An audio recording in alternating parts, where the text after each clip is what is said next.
Please excuse the crudity of this model as I didn't have time to build it to scale.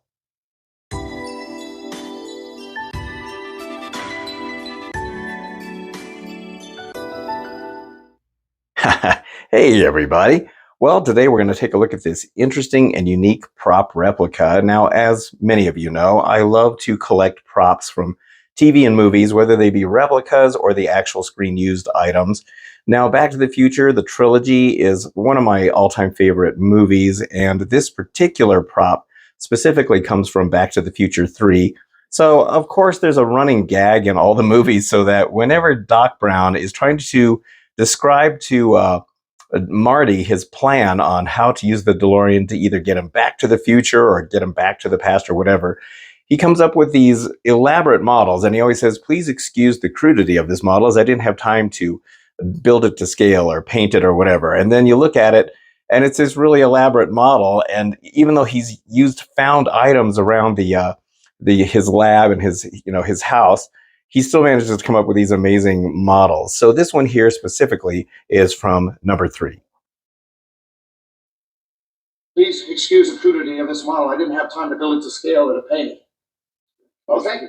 Now, as you can see, in the first movie here, they are using this toy car instead of like the wood model that we'll see in the third movie. But once again, Doc Brown does this elaborate model, as you can see, of the entire town square, and he describes how they're going to get the 1.21 gigawatts into the flux capacitor. It's just so funny, the whole scene, how the model is like, made of, you can see it's like blocks of wood and beer bottles and stuff, but it's really cool that he made it so elaborate. I apologize for the crudity of this model. But no, Doc, it's not to scale. It's okay, Doc.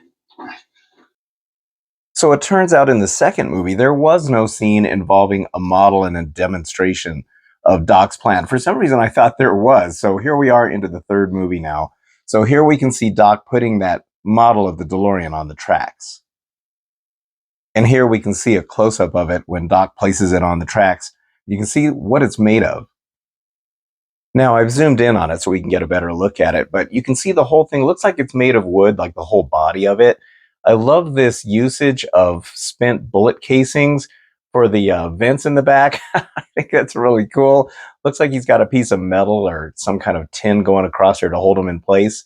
Also, there looks like there's some metal plating on the top. You can see a layer of it right there. It looks like it's folded over to the side right there. And then the wheels look like they're made of some kind of wood discs. I love how he's got the handwritten time machine on there.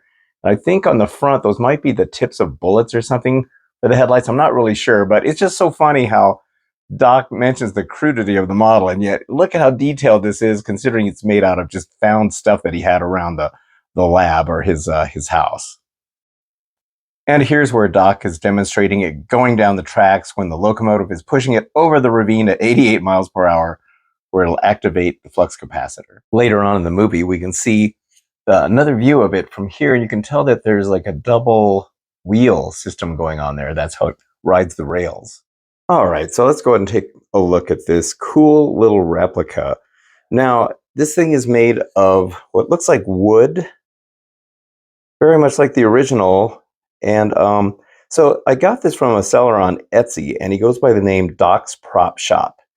And it's really cool. I think he did a pretty good job on this. The only thing I would say that I'm not sure about is the size of it. It does seem like it's a little smaller than the real one on the show. The other one looks like it might be maybe this much longer and maybe this much wider, maybe. I don't know. It looks a little wider. Well, when Doc is holding it, it looks about this size when they show the close-up of his hand. But when Mary Steenburgen, who plays Clara on the show, is holding it, it looks bigger. So maybe just because her hands are smaller. I don't really know. But so I'm guessing this is a little bit smaller than actual size, but it's pretty cool the way that Doc's Prop Shop put this together. So it looks like it's just a piece of wood, as you can see here. You can kind of see the dividing line right there. And then he kind of bevels it off a little bit here for the hood. This top section is another piece of wood. You can kind of see where the two pieces go together right there. And so he's got this beveled edge. You can see the wood grain, and then he's kind of curved off this back window, which is pretty neat. It's just probably sanded it down. And then the wheels are also just wood. They're probably just dowels that he cut slices off.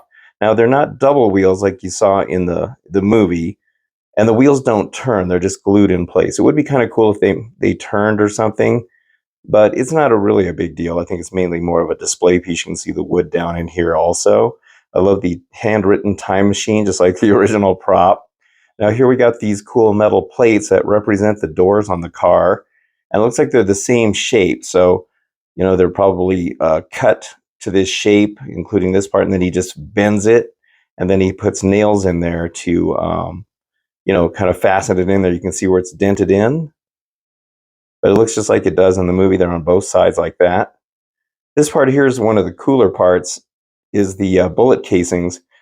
Now this one here, it looks like he made it so that there's still the bullets in them. On the movie, you could see that it was just the actual, you know, shells. And these do look maybe smaller than actual size. I think these are 3D printed, because if you look in the light reflection, it looks maybe like these are 3D printed. I'm guessing that's what they are. You can see the wood grain here. And then he also did the nice metal brass, just like the original one. It's got this metal brass, or I guess it's brass on this one.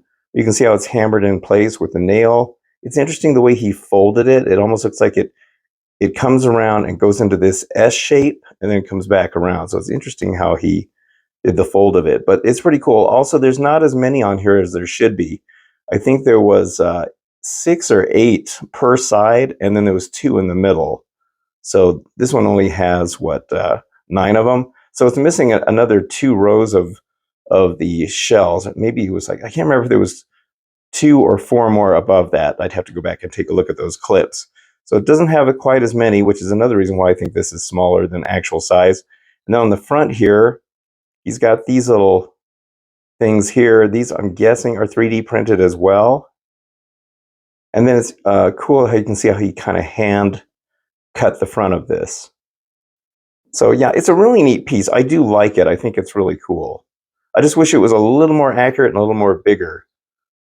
But anyway, I found this on Etsy. It was from a seller called Doc's Prop Shop, and he sells them for $70. It is kind of a lot of money for what this is, but you are paying him for the time that it takes for him to make this. You know, I mean, he's got to cut the pieces of wood, the metal, fold it, hammer it in, cut these, you know, make these things. So it's, you know, you're paying him for the time it takes to make something like this. But I still think it's cool because, you know, I think I've seen maybe 1 or 2 more of these around. And I might try some other sellers who are making these as well and see if maybe compare them and see which one is better. But I thought this one looked pretty good. And if anything, I'm just going to start with this. But I think it's really neat. I think it's a very cool piece. I like the more obscure props from movies and TV shows, and this one definitely is an obscure one.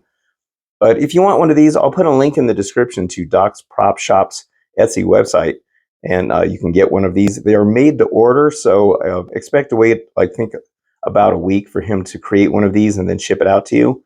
So, but it's cool. I really like it. I think it's unique, and it's a very cool piece. All right, well, that's it for this video. I hope you enjoyed it. And if you did, don't forget to hit the like and subscribe buttons. I'd very much appreciate it. And until the next time, I will see you on the next video. So thank you for watching, and have a good one.